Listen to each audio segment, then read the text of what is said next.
Highway Andy cuts through West Texas and stops just once for the blinking light in the tiny town of Marfa.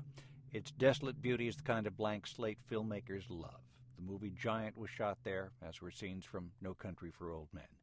Marfa was also the perfect canvas for artist Donald Judd's ambitious dream to create an indoor-outdoor art museum beneath the wide blue Texas skies, and Goodwin Sides paid the town a visit.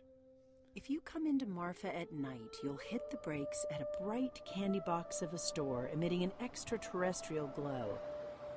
It's an art installation called To Marfa, a faux boutique displaying beautifully lit Prada bags and shoes. It's hard to tell whether this store as sculpture is meant to be whimsical or wry. Is it art disguised as commerce, or a big wet advertisement for Prada, pretending to be art? The thing about Prada people don't realize, all that stuff is handmade. It's like from the old guild system, which is almost gone. It's not like manufactured in China.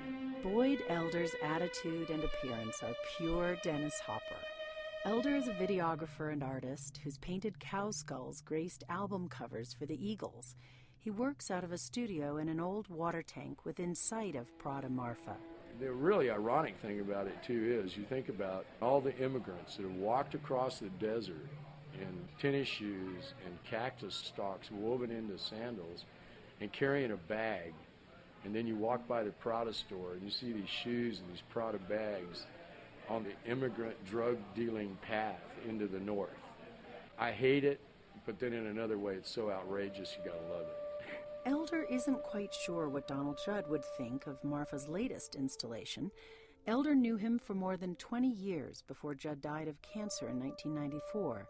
A titan in the contemporary art world, Judd was a cantankerous, larger-than-life figure who'd scored a retrospective at the Whitney Museum of American Art before he turned 40. His meticulously proportioned aluminum and colored plexiglass boxes were as much a signature of the 1960s as the work of Andy Warhol, Richard Serra, and Frank Stella. Donald didn't believe in creativity out of chaos. I mean, everything with him was like set, established, perfect size, perfect color. He knew exactly the way he wanted it. Judd wanted his art displayed in clean settings, unmediated by titles or artist statements or curator's notes. He grew more and more frustrated with New York's small gallery spaces, so in 1971 he moved to Marfa, Texas. Judd proceeded to build one of the most ambitious art fiefdoms anywhere. He bought 16 decaying buildings, an entire decommissioned army base, and 3 ranches spread across 40,000 acres. On the old army base, he transformed a pair of immense artillery sheds into modern art cathedrals. Glass walls let the sunlight play against the surfaces of Judd's 100 aluminum boxes, making some shimmer, some glow from within like furnaces. For his residence, Judd turned 2 former airplane hangars into a starkly modern compound called The Block. This home, library, and private gallery open out onto an expansive plaza of pea gravel. This is the fusion of art and architecture for Judd, and it's very important because here at The Block you see his furniture, his art, his living spaces, how he modified his living spaces for art and working. Craig Rember, the Judd Foundation's collections manager, walks along the razor-straight path separating a raised lap pool and a vine-covered pergola. Rember swings open the square metal and glass front door that gracefully pivots in the center, and we step into a bedroom the size of a basketball court. And what you see here are the 3 variations of the so-called stacks that Donald Judd is pretty much his signature piece. They are 10 individual units each one measuring 9 by 40 by 31. Rectangular boxes made out of stainless steel and yellow and blue plexiglass are stacked like giant staircases that climb the walls in mathematically calibrated progressions. Larger boxes are placed in the center of the room like sleek, futuristic sarcophagi. Judd didn't set out to build a personal shrine. He dedicated equally lavish spaces to the artists he admired most. A cavernous warehouse along the railroad tracks houses John Chamberlain's Baroque sculptures of crumpled car parts. 6 U-shaped barracks are the stage for Dan Flavin's hypnotic light installations. There are a lot of artists who have had similar visions about having art in place, but they only think about it for themselves. Don was way beyond that. New York painter David Novros was commissioned by Judd to create work specifically for his exhibition spaces. He was thinking about places where art could be seen by everybody for free, made by a lot of different people, who all shared this one idea about making a thing in place, and that's really unique.